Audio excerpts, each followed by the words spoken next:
High friends, welcome back to நம்ம சேவா. இன்னைக்கு நம்ம சேனல்ல எதை பத்தி பார்க்க போறோம் அப்படின்னா, ஆஃப்டர் 12th என்ன மாதிரி கவர்மெண்ட் எக்ஸாம்ஸ்லாம் இருக்கு, அந்த எக்ஸாம்ஸ் எழுதுறதுனால என்ன மாதிரி காலேஜஸ்ல ஜாயின் பண்ண முடியும் அப்படிங்கறதாங்க பார்க்க போறோம். ஸோ இதை பத்தி பார்க்கறதுக்கு முன்னாடி நீங்க இப்போ எங்க சேனலை ஃபர்ஸ்ட் டைம் பார்க்கலன்னா மறக்காம ஃபாலோ பண்ணிக்கோங்க. நம்ம சேனலை அடுத்தடுத்து டாப் காலேஜஸ் பத்தின அப்டேட் எல்லாமே அப்லோட் பண்ண போறோம். ஸோ கண்டிப்பா அதையுமே பாருங்க. ஸோ என்னென்ன எக்ஸாம்ஸ் அப்படிங்கிறத பார்க்கலாம். ஃபர்ஸ்ட் நம்ம பார்க்க போகிறது JEE மெயின் எக்ஸாம் தாங்க, அதாவது ஜாயிண்ட் என்ட்ரன்ஸ் எக்ஸாம் சொல்லுவோம். இந்த எக்ஸாம் எதுக்காக எழுதுறோம் அப்படின்னா, இன்ஜினியரிங் ஜாயின் பண்றதுக்கான ஒரு எக்ஸாம் தான்.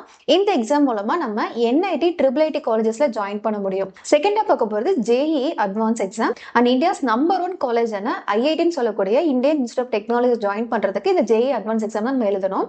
தேர்டா பார்க்க போகிறது நீட் எக்ஸாம், அதாவது நேஷனல் எலிஜிபிலிட்டி என்ட்ரன்ஸ் டெஸ்ட்னு சொல்லுவாங்க. இந்த எக்ஸாம் மூலமா MBBS, BDS, homeopathy, naturopathy, Siddha, allied health science கோர்சஸ்ல நம்ம ஜாயின் பண்ண முடியும். அண்ட் ஃபோர்த்தா பார்க்க போகிறது IMCUT, Indian maritime university entrance test.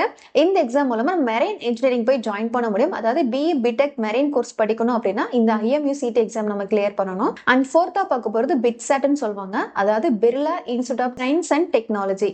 இந்த எக்ஸாம் மூலமா நம்ம பிட்ஸ் பிலானி காலேஜஸ்ல ஜாயின் பண்ண முடியும். அண்ட் நெக்ஸ்ட் பார்க்க போகிறது VIT EEE, அதாவது Vellore institute of technology eligibility entrance டெஸ்ட்னு சொல்லுவாங்க. இந்த எக்ஸாம் மூலமா நம்ம VIT கேம்பஸஸ்ல BTech BE கோர்சஸ் ஜாயின் பண்ணிக்க முடியும். நெக்ஸ்ட் பார்க்க போகிறது SRM JEE, அதாவது SRM university joint entrance exam. இந்த எக்ஸாம் மூலமா நம்ம SRM யூனிவர்சிட்டிஸ்ல நம்ம ஜாயின் பண்ண முடியும், BE BTech கோர்சஸ் ஜாயின் பண்ணிக்க முடியும். அண்ட் நெக்ஸ்ட் பார்க்க போகிறது AEEE, Amrita eligibility entrance test. இந்த எக்ஸாம் மூலமா நம்ம அமிர்தா யூனிவர்சிட்டிஸ்ல ஜாயின் பண்ணிக்க முடியும். அண்ட் நெக்ஸ்ட் பார்க்க போகிறது NDA நேஷனல் டிஃபென்ஸ் அகாடமி. இது மூலமா நம்ம டிஃபென்ஸ் கோர்சஸ்ல ஜாயின் பண்ண முடியும், அதாவது மிலிட்டரி நேஷனல் சர்வீஸ் கோர்சஸ்ல நம்ம ஜாயின் பண்ண முடியும். அண்ட் நெக்ஸ்ட் பார்க்க போற எக்ஸாம் NATA. இந்த எக்ஸாம் பார்த்தீங்கன்னா ஆர்கிடெக்சர் ஜாயின் பண்றவங்க எழுதக்கூடிய எக்ஸாம் தாங்க. National aptitude test in architecture. இந்த course full and full architecture join பண்றவங்களுக்கு யூஸ்ஃபுல்லா இருக்கும். அண்ட் நெக்ஸ்ட் பார்க்க போறது CLAT. இந்த எக்ஸாம் எதுக்காக எழுதுறோம் அப்படின்னா, லா அட்மிஷனுக்காக காமன் லா அட்மிஷன் டெஸ்ட்னு சொல்லுவாங்க. இந்த எக்ஸாம் மூலமா நம்ம மெரிட்ல லா கோர்ஸ் படிக்க முடியும்.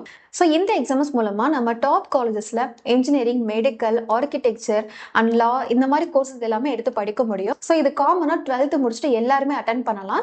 ஸோ நீங்க +2 படிக்கிறீங்க, உங்களுக்கு மெரிட்ல சீட்ஸ் வேணும், டாப் காலேஜஸ் ஜாயின் பண்ணணும் அப்படின்னா இந்த எக்ஸாம்ஸ் உங்களுக்கு கண்டிப்பா ஹெல்ப்ஃபுல்லா இருக்கும்.